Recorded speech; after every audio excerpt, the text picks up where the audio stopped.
Doctor Mohammad ইউনূসের বিরুদ্ধে দুর্নীতির মামলা বাতিল করল আপিল বিভাগ। মানি লন্ডারিং আইনে মামলা করেছিল দুদক। ঐক্যমত্য কমিশনের ৭৩টি সুপারিশে আপত্তি বিএনপির। রাজনীতিতে ধীরে ধীরে সক্রিয় হচ্ছে ফ্যাসিবাদী ষড়যন্ত্রকারীরা। অদৃশ্য অনেক শক্তি কিন্তু অদৃশ্য অনেক শত্রু।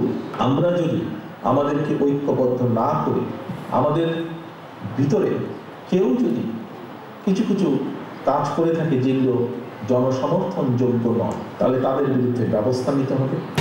সাবেক আইজিপি বেনজিরের বিরুদ্ধে ইন্টারপোলের রেড নোটিশ জারি। প্রক্রিয়াধীন শেখ হাসিনা কাদের সহ 11 জনের আবেদন। কক্সবাজারে কাজ করতে এসে নিখোঁজ সিলেটের 6 শ্রমিক। টেকনাফ থেকে উদ্ধার, পুলিশ কাউকে গ্রেপ্তার করতে পারেনি। মাছ ধরা বন্ধ থাকায় চরম দুর্ভোগে বরগুনার কয়েক হাজার জেলে পরিবার। খাবার জোটাতে হিমশিম, পৌঁছায়নি সহায়তা। জম্মু কাশ্মীরের পেহেলগামে বন্দুকধারীর গুলিতে পর্যটক সহ নিহত অন্তত 26। ট্রাম্প, পুতিন সহ বিশ্ব নেতাদের নিন্দা। এবং তৃতীয় দিন শেষে জিম্বাবুয়ের চেয়ে 112 রানে এগিয়ে শান্তরা। দ্বিতীয় ইনিংসে টাইগারদের সংগ্রহ 4 উইকেটে 194 রান।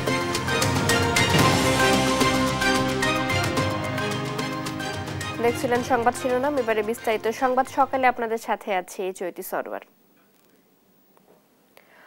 অন্তর্বর্তী সরকারের প্রধান উপদেষ্টা ডক্টর মোহাম্মদ ইউনূসের বিরুদ্ধে দায়ের হওয়া দুর্নীতির মামলা বাতিল করেছেন আপিল বিভাগ।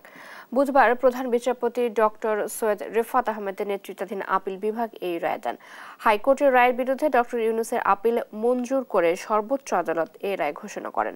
এসব প্রধান উপদেষ্টা হওয়ার পর তড়িঘড়ি করে দুদকের মামলা প্রত্যাহার করে নেওয়া সঠিক ছিল না বলেও মন্তব্য করেন আদালত। এর আগে মামলা বাতিল চেয়ে আবেদন খারিজ করে হাইকোর্টের রায়ের বিরুদ্ধে আপিলের ওপর শুনানি শেষে গত 19 মার্চ প্রধান বিচারপতি সৈয়দ রেফাত আহমেদের নেতৃত্বে আপিল বিভাগ রায়ের জন্য দিন ধার্য করেন। দুদকের উপপরিচালক গুলশান আনোয়ার প্রধান বাদী হয়ে 2023 সালের 30 মে মামলাটি দায়ের করেন। গত বছরের 12 জুন ওই মামলায় অধ্যাপক ইউনূস সহ 14 জনের নামে অভিযোগ গঠন করেন ঢাকার বিশেষ জজ আদালত 4। পরে মামলার কার্যক্রম বাতিল চেয়ে অধ্যাপক ইউনূস সহ 7 জন হাইকোর্টে আবেদন করেন। আবেদনের ওপর গত বছরের 11 জুলাই শুনানি শেষ হয়। পরে গত 24 জুলাই আবেদন খারিজ করে হাইকোর্ট। পরে আপিল বিভাগে আবেদন করেন অধ্যাপক ডক্টর ইউনূস। মিয়ানমারের দীর্ঘস্থায়ী সংকট আঞ্চলিক স্থিতিশীলতার জন্য হুমকি হয়ে দাঁড়িয়েছে বলে জানিয়েছেন প্রধান উপদেষ্টা ডক্টর মোহাম্মদ ইউনূস। রোহিঙ্গাদের নিজ দেশে নিরাপদ প্রত্যাবাসনে আবারও আন্তর্জাতিক সম্প্রদায়ের সহায়তা চান তিনি। এদিকে কাতার থেকে স্বল্প মূল্যে এলএনজি আমদানির চেষ্টা চলছে বলে জানিয়েছেন প্রধান উপদেষ্টার প্রেস সচিব। সাইফুল রিপনের প্রতিবেদন।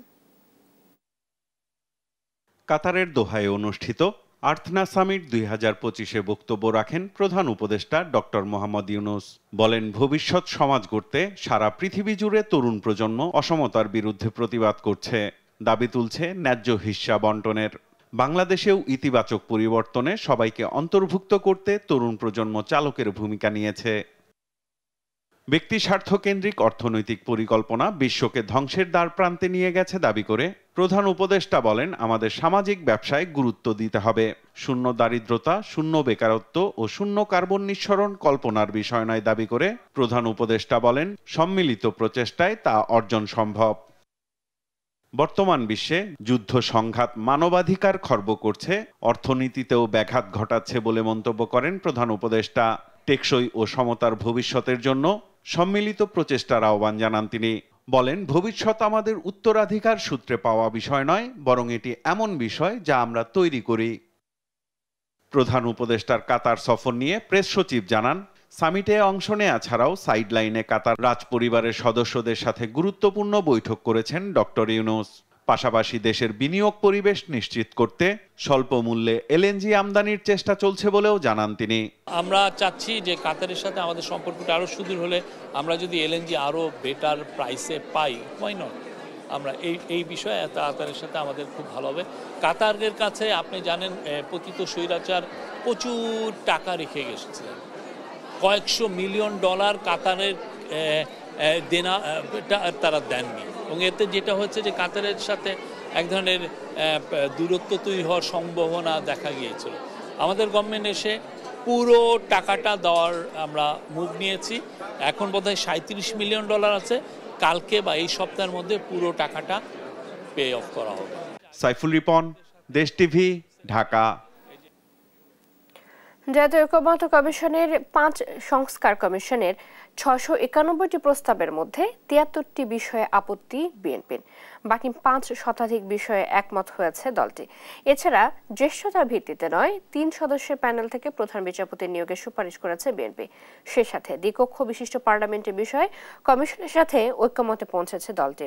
ঐকমত্য কমিশনের সাথে বিএনপির 3য় দফার বৈঠক শেষে এসব কথা বলেন বিএনপির স্থায়ী কমিটির সদস্য সালাউদ্দিন আহমেদ। বিস্তারিত জানাচ্ছেন নাইম আফসান। 5 কমিশনের দেওয়া সংস্কার প্রস্তাবনায় মঙ্গলবার তৃতীয় দিনের মতো ঐকমত্য কমিশনের সঙ্গে বৈঠকে বসে বিএনপি। এদিন 2 কক্ষ বিশিষ্ট সংসদের প্রস্তাবে একমত জানায় দলটি। উচ্চ কক্ষের নাম আপার হাউস ও নিম্ন কক্ষের নাম পার্লামেন্ট করার পক্ষে মত দিয়েছে বিএনপি। আইনসভার ক্ষেত্রে আমরা তো আগেই বলেছি যে আমরা দ্বিকক্ষ বিশিষ্ট পার্লামেন্টে একমত। ওনারা সেটার নাম প্রস্তাব করেছেন, আমাদের প্রস্তাব থেকে নিয়ে আপার হাউসের নাম সিনেট, লোয়ার হাউসের নাম জাতীয় সংসদ। আমরা রাষ্ট্রপতির অভিশংসনে 2 কক্ষের 2/3 ভোটের বিধানও চায় দলটি। প্রধানমন্ত্রীর ওপর রাষ্ট্রপতি নির্ভরশীলতা কমানোর প্রস্তাবেও একমত তারা। উভয় কক্ষের 2/3 ভোটের মধ্যে যে অভিশংসন হবে আমরা একমত। বৈঠক শেষে বিএনপির স্থায়ী কমিটির সদস্য সালাউদ্দিন আহমেদ সংস্কার কমিশনের সাথে বৈঠক সমাপ্ত হয়েছে বলে জানিয়ে 5 সংস্কার কমিশনের 691টি প্রস্তাবের মধ্যে 73টি বিষয়ে আপত্তি বিএনপির। প্রায় 5 শতাধিক বিষয়ে একমত হয়েছে দলটি। এখানে 208টা সুপারিশের মধ্যে 187টা সুপারিশে আমরা একমত। জনপ্রশাসন সংস্কার কমিশনের প্রতিবেদন আংশিক একমত 5টা, একমত নই 11টা। আপত্তি করা সুপারিশগুলো বিএনপি পর্যবেক্ষণ করছে বলেও জানায় দলটির স্থায়ী কমিটির সদস্য। নাইম আফসান, দেশ টিভি, ঢাকা। বিএনপির রাষ্ট্র কাঠামো মেরামতের রূপরেখার 31 দফা ও জনসম্পৃক্তি শীর্ষক কর্মশালা চলছে নীলফামারীতে। এ বিষয়ে বিস্তারিত জানাতে সাংগঠনিক জেলা বিএনপির কর্মশালা থেকে যুক্ত হচ্ছেন আমাদের সহকর্মী আমিরুল হক। আমিরুল, কর্মশালায় কর্মী সমর্থকদের সমাগম কেমন দেখছেন জানাবেন। চৈতি, আপনাকে ধন্যবাদ। আপনি যেমনটি বলছিলেন, বিএনপির 31 দফা রাষ্ট্র কাঠামো যে 31 দফা দেওয়া হয়েছে এবং জনসম্পৃক্ত কর্মশালা যে আয়োজন করা হয়েছে, এটি নীলফামারী এবং সৈয়দপুর উদ্যোগে এটি হচ্ছে। আমি এই মুহূর্তে রয়েছি সৈয়দপুর সাংগঠনিক জেলা বিএনপি কর্মশালায়। আপনি জানেন বিএনপির ভারপ্রাপ্ত চেয়ারম্যান তারেক রহমান গণ অভ্যুত্থানের পরবর্তী সময় থেকে দলের নেতাকর্মীদের জানিয়ে আসছেন যে জন সমর্থন করে না এরকম কোন কাজ কোন দলের কোন নেতাকর্মী করতে পারবে না। যদি করে তাহলে দলগতভাবে কঠোর সিদ্ধান্ত নেওয়া হবে। এবং সেই আলোকে আমরা দেখছি যে গণ অভ্যুত্থানের পর থেকে অনেক দলের নেতাকর্মী যারা জন সমর্থন করে না এরকম কর্মকাণ্ডের যারা করেছে তাদের বিরুদ্ধে শাস্তি নেওয়া হয়েছে, তাদেরকে সকস করা হয়েছে এবং বহিষ্কার করা হয়েছে। মূলত এই কর্মশালার লক্ষ্য উদ্দেশ্য হচ্ছে যে দলীয় নেতা কর্মীরা যাতে জনগণের সাথে অর্থবহ সম্পর্ক স্থাপন করতে পারে, এটাকে লক্ষ্য করে কিন্তু এই কর্মশালা আয়োজন করা হয়েছে। আমি এক কথা বলবো সৈয়দপুর সাংগঠনিক জেলা বিএনপির সভাপতি আব্দুল গফুর সরকারের সাথে। আমি জানতে চাবো যে উদ্দেশ্য এবং সফলতা কি আশা করছেন। বিসমিল্লাহির রহমানির রহিম। আপনারা জানেন যে আমাদের বিএনপি দীর্ঘ 16 বছর ধরে নিপীড়ন, নির্যাতন, খুন, গুম, হত্যা মামলা, আয়নাঘর সবগুলো নিপীড়ন নির্যাতন সহ্য করে আমরা আন্দোলন সংগ্রাম চালিয়ে আসছি। 5ই আগস্ট যে রাষ্ট্রীয়ভাবে একটা পরিবর্তন হয়েছে, অনেকে বলে একটা বিপ্লব আসছে, এই বিপ্লবে আজকে আমাদের কি করণীয় এইটা নির্ধারণ করার জন্যই আজকের এই কর্মসূচি। ধন্যবাদ। যেমনটি শুনছিলেন যে মূলত পরবর্তী কি ধরনের কর্মকাণ্ড নির্ধারণ করা হবে। আজকের এই কর্মশালায় বিকাল 3টার সময় প্রধান অতিথি হিসাবে ভার্চুয়ালি যুক্ত হবেন বিএনপির ভারপ্রাপ্ত চেয়ারম্যান তারেক রহমান এবং এই কর্মশালায় বিশেষ অতিথি হিসাবে উপস্থিত থাকার কথা রয়েছে বিএনপির ভারপ্রাপ্ত চেয়ারম্যানের উপদেষ্টা মাহাদি আমিন এবং প্রশিক্ষণ বিষয়ক সম্পাদক বিএম শরফ হোসেন। তো মূলত আপনি আমিরুল, ধন্যবাদ আপনাকে। আমাদের সাথে নীলফামারী থেকে সাংগঠনিক জেলা বিএনপির কর্মশালা জানাতে যুক্ত ছিলেন সহকর্মী আমিরুল হক। আওয়ামী লীগ সরকারের আলোচিত সমালোচিত আইজিপি বেনজির আহমেদের বিরুদ্ধে রেড নোটিশ জারি করেছে ইন্টারপোল। এছাড়া সাবেক প্রধানমন্ত্রী শেখ হাসিনা ও আওয়ামী লীগ সাধারণ সম্পাদক ওবায়দুল কাদের সহ 11 জনের বিরুদ্ধেও রেড নোটিশ জারির বিষয়টিও ইন্টারপোলে পর্যালোচনাধীন রয়েছে। বিকেলে পুলিশ সদর দপ্তর থেকে এ তথ্য নিশ্চিত করা হয়। সাবরিনা মজুমদারের প্রতিবেদন। বৈষম্য বিরোধী ছাত্র জনতার আন্দোলন দমনে গণহত্যার মামলায় পলাতক রয়েছেন ভারতে অবস্থানরত সাবেক প্রধানমন্ত্রী শেখ হাসিনা সহ আওয়ামী লীগ নেতাকর্মীরা। গেল বছরের 22 ডিসেম্বর আন্তর্জাতিক অপরাধ ট্রাইব্যুনাল পলাতক শেখ হাসিনার বিরুদ্ধে ইন্টারপোলের রেড নোটিশ জারির আবেদন করে। এরপর 19 এপ্রিল শেখ হাসিনা সহ 12 জনের বিরুদ্ধে রেড নোটিশ জারির আবেদন করার কথা জানায় ট্রাইব্যুনালের প্রসিকিউশন। তালিকার অন্যরা হলেন আওয়ামী লীগ সাধারণ সম্পাদক ওবায়দুল কাদের, সাবেক মন্ত্রী আসাদুজ্জামান খান কামাল, আকম মোজাম্মেল হক, হাসান মাহমুদ, জাহাঙ্গীর কবির নানক, মহিবুল হাসান চৌধুরী নওফেল, ঢাকা দক্ষিণ সিটির সাবেক মেয়র শেখ ফজলে নূর তাপস, সাবেক প্রধানমন্ত্রীর প্রতিরক্ষা উপদেষ্টা তারিক আহমেদ সিদ্দিক, সাবেক প্রতিমন্ত্রী নসরুল হামিদ বিপু ও মোহাম্মদ আলী আরাফাত এবং সাবেক আইজিপি বেনজির আহমেদ। তাদের মধ্যে সবার আগে সাবেক আইজিপি বেনজির আহমেদের বিরুদ্ধে রেড নোটিশ জারি করল ইন্টারপোল। গেল 10 এপ্রিল এই রেড নোটিশ জারি করা হয়। বেনজির আহমেদ সপরিবারে পলাতক, কোন দেশে আছেন তা এখনো নিশ্চিত হতে পারেনি বাংলাদেশ পুলিশ। তবে তাদের আশা রেড নোটিশ জারি হওয়ায় খুব শিগগিরই তার অবস্থান নিশ্চিত এবং গ্রেফতার করে দেশে ফিরিয়ে আনা সম্ভব হবে। তবে বেনজিরের বিরুদ্ধে রেড নোটিশটি এখনো ইন্টারপোলের ওয়েবসাইটে দেয়া হয়নি। তার অবস্থান শনাক্তের পরই সেটি ওয়েবসাইটে দেওয়া হবে বলে জানিয়েছেন বাংলাদেশ পুলিশ। সাবরিনা মজুমদার, দেশ টিভি, ঢাকা। বিদেশে পলাতক শেখ হাসিনা সহ তার পরিবারের সদস্যদের দেশে ফেরাতে কার্যক্রম শুরু করেছে দুদক। এ তথ্য জানিয়ে সংস্কার কমিশনার হাফিজ হাসান ফরিদ বলেন, আসামিদের ফেরাতে আন্তর্জাতিক বিভিন্ন সংস্থার সাথে চুক্তির পাশাপাশি পাঠানো হচ্ছে চিঠি। টিউলিপ সিদ্দিককে বাংলাদেশি নাগরিক হিসেবে বিচারের আওতায় আনার কথাও জানান তিনি। এদিকে রাজশাহী সিটির সাবেক মেয়র খায়রুজ্জামান লিটনের বিরুদ্ধে মামলা করেছে দুদক। ফজলা আদিত্য প্রতিবেদন।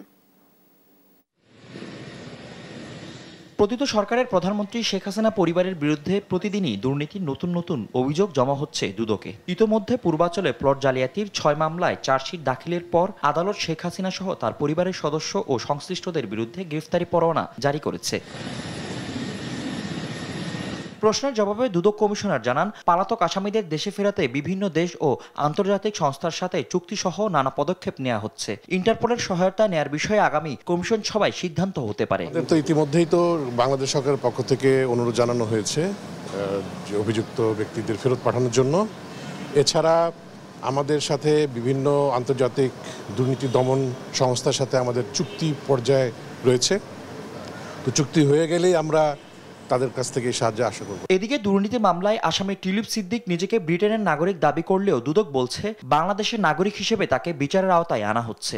আমরা তো তার বিরুদ্ধে মামলা করেছি বাংলাদেশি নাগরিক হিসেবে, এবং তাকে আমরা যেসব চিঠিপত্র দিয়েছি দুর্নীতি সব বাংলাদেশি ঠিকানায় তার ন্যাশনাল আইডিতে দেওয়া হয়েছে। তাকে আমরা এখানে বিদেশি নাগরিক হিসেবে আমরা কনসিডার করে নিই। সো এখন যখন মামলা হয়ে গেল, এখন তো সে বিদেশি নাগরিক, যেহেতু আমাদের জানা হলো সে বাইরে অবস্থান করছে, সেজন্য আমাদের সরকারের পক্ষ থেকে অবশ্যই উদ্যোগ নেওয়া হবে যাতে তাকে ফেরত এনে এখানে বিচার কার্য করা যায়। অন্যদিকে রাজশাহী সিটি কর্পোরেশনের সাবেক মেয়র খায়রুজ্জামান লিটন ও তার স্ত্রী ও মেয়ের বিরুদ্ধে 18 কোটি টাকার অবৈধ সম্পদ ও 130 কোটি টাকার সন্দেহজনক লেনদেনের অভিযোগে মামলা করেছে দুদক। এছাড়া আইএফআইসি ব্যাংক থেকে ঋণের নামে 7,129 কোটি টাকা আত্মসাতের অভিযোগে শেখ হাসিনার সাবেক উপদেষ্টা সালমান এফ রহমান সহ 11 জনকে জিজ্ঞাসাবাদ করার সিদ্ধান্ত নিয়েছে দুর্নীতি দমন কমিশন। ফজলে আদিত্য, দেশ টিভি, ঢাকা। কক্সবাজারে রাজমিস্ত্রির কাজ করতে এসে সিলেটের জকিগঞ্জ উপজেলা থেকে অপহৃত 6 জনকে টেকনাফের গহীন পাহাড় থেকে উদ্ধার করেছে পুলিশ। মঙ্গলবার রাত 8:30টার দিকে টেকনাফ উপজেলার সদর ইউনিয়নের রাজারছড়া 1 নম্বর পাহাড় থেকে তাদের উদ্ধার করা হয়। এর আগে গেল 15 এপ্রিল বিকেলে সিলেটের জকিগঞ্জ উপজেলার খলাছড়া ইউনিয়নের পশ্চিম লোহার মহল গ্রামের 6 জন কাজের খোঁজে কক্সবাজারের উদ্দেশ্যে রওনা দেন। 16 এপ্রিল কক্সবাজার পৌঁছানোর পর পরিবারের লোকজনের সাথে যোগাযোগ করেছেন, কিন্তু এরপর থেকে তাদের মোবাইল ফোন বন্ধ পাওয়া যায়। মঙ্গলবার সন্ধ্যায় বাহাউদ্দিন অপহৃতদের স্বজনরা টেকনাফ থানায় অজ্ঞাত আসামিদের বিরুদ্ধে একটি অভিযোগ দায়ের করেন। পুলিশের একটি টিম এই নিয়ে কাজ করে। 58 দিনের জন্য মাছ ধরা বন্ধ থাকায় চরম দুর্ভোগে পড়েছে বরগুনার হাজার হাজার জেলে পরিবার। সরকারি সহায়তার চাল এখনো পৌঁছায়নি জেলেদের ঘরে। উপার্জনের পথ বন্ধ, তাই দুবেলা খাবার জোটাতেই হিমশিম খেতে হচ্ছে তাদের। বরগুনা থেকে রিয়াজ আহমেদ মুসার পাঠানো তথ্য ছবিতে জানাচ্ছেন সালমা জাহান। ঘরে নেই চাল, সাগরেও নিষেধাজ্ঞা। বরগুনার জেলেদের দিন কাটছে এমন অনিশ্চয়তায়। সাগরে 58 দিনের নিষেধাজ্ঞা শুরুর 1 সপ্তাহ পেরিয়ে গেলেও এখনো খাদ্য সহায়তা পাননি বরগুনার সমুদ্রগামী 27,000 জেলে। এতে পরিবারের ভরণ পোষণ নিয়ে চরম বিপাকে জেলেরা। চলতি বছর সাগরে কাঙ্ক্ষিত মাছ না পাওয়ায় ঋণের জালে জর্জরিত তারা। এছাড়াও রয়েছে ঋণের কিস্তি পরিশোধের চাপ। এমন অবস্থায় খাদ্য সহায়তার চাল না পাওয়ায় পরিবার নিয়ে চরম বিপাকে কর্মহীন জেলেরা। এখন পর্যন্ত আমাকে ওই চাল টাল দেয় নাই, কিন্তু আমরা খুব কষ্টে আছি। আমরা কিস্তি বেতাল ইয়া পড়ছি বেতালে, এখন মনে করেন চালটাও দিতেছ না। চালটা দিলে তো আমরা মোটামুটি খাইলেই ভালো চলতে পারত। গুড়াগাড়া লইয়ে লই আমাকে ভাত কাপড়ে দারুণ কষ্ট পাইতে আছি। এখন যে আমরা কি খামু এরকম কোনো জানলে সিস্টেম নাই। জেলা মৎস্য কর্মকর্তা বলছেন, জেলেদের জন্য সরকারি সহায়তার বরাদ্দ পেলেই তা দ্রুত তাদের মাঝে বন্টন করা হবে। আমি অলরেডি জেলা খাদ্য কর্মকর্তার সঙ্গে কথা বলে রেখেছি, পর্যাপ্ত চাল ডাল মজুদও আছে, উনি ইনশিওর করেছেন যে আমরা বরাদ্দটা পেলে যত দ্রুত সম্ভব আমরা দেওয়ার চেষ্টা করব। বরগুনা জেলার 6টি উপজেলার মোট জেলের সংখ্যা প্রায় 37,000, তবে এদের মধ্যে সমুদ্রগামী জেলের সংখ্যা 27,000-এর মতো। অর্থাৎ অধিকাংশ জেলেই জীবিকা নির্বাহ করেন গভীর সমুদ্র পাড়ি দিয়ে। নিউজ ডেস্ক, দেশ টিভি। মৌলভীবাজারের হাওর অঞ্চলের ক্ষেতের পর ক্ষেত সোনালী ধানে ভরে গেছে। এজন্য হাওরের বাতাসে সবুজ ধানের সোনালী শীষে কৃষকদের মুখের হাসি। চারদিকে ধান কাটা ও মাড়াইয়ের উৎসব চলছে। জেলার 7 উপজেলায় বোরো ধানের আশাতীত ফলন হয়েছে। ফলন ভালো হলেও বর্তমান বাজারে ধানের ন্যায্য দাম পাওয়া নিয়ে শঙ্কায় আছেন কৃষকরা। সহকর্মী সালেহ ইলাহি কুটির তথ্য চিত্রে বিস্তারিত জানাচ্ছেন শামীম হোসেন। মৌলভীবাজারে চলতি বোরো মৌসুমে লক্ষ্যমাত্রার চেয়ে 40 হেক্টর বেশি জমিতে বোরো ধানের আবাদ হয়েছে। আবহাওয়া অনুকূলে থাকায় জেলায় এবার ধানের আশাতীত ফলন হয়েছে। এতে কৃষকদের মুখে ফুটেছে স্বস্তির হাসি।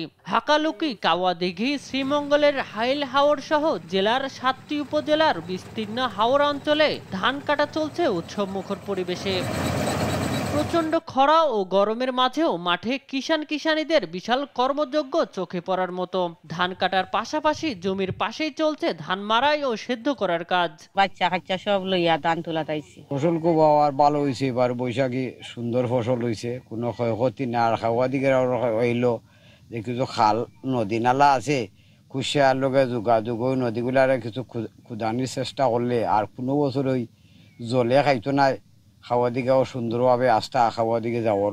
আমরা এলাকাতে এখন তো এক ফসল বুড়ো ধান যদি এখন আমরা ফাইনি খাঞ্জে নেগি মেঘটে দিলে তো সবকিছু বুড়াই লিব। 100 টাকা করে আনছিলাম 20 ধান বুড়ো ধানের বীজ আনার পরে যে আমরা খরচগুলো আছে এই খরচগুলো আর এই গিয়া না তো আমরা খরায়ও কোনো অনেক ক্ষতিপূর্ণ করছে। মানে প্রচুর ধান এই যে আমরা খেতেই আমরা মানে সবকিছু এই ক্ষেত করার দিকে আমরা 12টা মাস আমরা ভাত খাই। আবহাওয়া অনুকূলে থাকলে এবং শিলাবৃষ্টির মতো কোনো দুর্যোগ না ঘটলে এবছর বড় মৌসুমটি মৌলভীবাজারের কৃষকদের জন্য একটি সফল অধ্যায় হয়ে থাকবে বলে মনে করছেন সংশ্লিষ্টরা।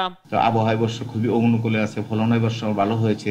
তো আমরা আশা করছি এবছর আমাদের ভালো ফলন আসবে ইনশাআল্লাহ, প্রাকৃতিক কোনো দুর্যোগ না হলে। চলতি বোরো ধানের উৎপাদন লক্ষ্যমাত্রা নির্ধারণ করা হয়েছে 2,48,400 মেট্রিক টন। নিউজ ডেস্ক, দেশ টিভি। গ্রামীণ বাংলার জাদুর বাক্স বায়োস্কোপ কালের বিবর্তনে হারিয়ে যাচ্ছে এক সময়ের বিনোদনের অন্যতম এই মাধ্যমটি। জীবিকার তাগিদে হারিয়ে যাওয়া ঐতিহ্য এখনো ধরে রেখেছেন ঝিনাইদহের ওলিয়া রহমান। জেলায় জেলায় ঘুরে ঘুরে এখনো দেখাচ্ছেন বায়োস্কোপ। এ থেকে যা আয় হয় তা দিয়েই চলে তার সংসার। মেহেদী হাসান সবুজের পাঠানো তথ্য ছবিতে সালমা জাহানের ডেস্ক রিপোর্ট। কাঠের বাক্সে চোখ লাগিয়ে ছবি দেখছে কোমলমতি শিশুরা। খঞ্জনি আর গানের তালে তালে বাক্সের ভেতর পাল্টে যায় ছবি, আর সেই ছবির বর্ণনা করছেন বায়োস্কোপওয়ালা। আর তা দেখে যেন গল্পের জগতে হারিয়ে যায় ছেলে বুড়ো সবাই। এটা পুরনো জিনিস, আমরা ছোটবেলা খুব দেখেছি, কিন্তু আমাদের মাঝের থেকে হারাই গেছে। আগে আমরা ছোটবেলা দেখতাম, এখন তো মনে করেন যে যখন বয়স 20 বছরের পরে তার আমরা দেখিনি। শেষ হলে মাথায় কাঠের বাক্সটি নিয়ে ডুগডুগি বাজিয়ে আবারও ছুটেন অন্য গ্রামে। সেখানেও দল বেঁধে এক জায়গায় জড়ো হয় গ্রামের সব শিশু কিশোররা। বর্তমান সময়ে গ্রাম বাংলায় বায়োস্কোপ বিরল। কালের বিবর্তনে হারিয়ে গেছে বাংলার বিনোদনের এ লোকজ মাধ্যমটি। টিভি আর স্মার্টফোনের সহজলভ্যতায় অনেকটাই বিলুপ্ত বায়োস্কোপ নামের এ বিনোদনের মাধ্যমটি। তবুও কোথাও না কোথাও কেউ একজন থাকে। তেমনি একজন ঝিনাইদহের শৈলকুপা উপজেলার বগুড়া গ্রামের অলিয়ার রহমান এখনো টিকিয়ে রেখেছেন ঐতিহ্যবাহী এই পেশাটি। 40 বছর আগে থেকে শুরু করেছিলাম, তখন মোটামুটি চলতো। এখন দেখাই কিরণমালা, ঈশ্বর শিকদারের ফাঁসি, যমুনা সেতু, রুবেল পূর্ণিমা, তারপরে আপনার কি ওই মিনিস্টার ফাটাকেষ্ট, যার মানে মিঠুন চক্রবর্তী। আর শুরুতে দেখাতাম বেদের মেয়ে জোৎস্না। প্রায় 40 বছর ধরে বায়োস্কোপ দেখিয়ে আসছেন অলিয়ার রহমান। এ থেকে যা আয় হয় তা দিয়েই চলে তার 4 সদস্যের সংসার। তবে এসব বায়োস্কোপে যদি প্রযুক্তির সংমিশ্রণ ঘটানো যায়, তাহলে হয়তো নতুনভাবে গতি পাবে এ বিনোদন মাধ্যমটি, বলছেন সংস্কৃতি প্রেমীরা। নিউজ ডেস্ক, দেশ টিভি।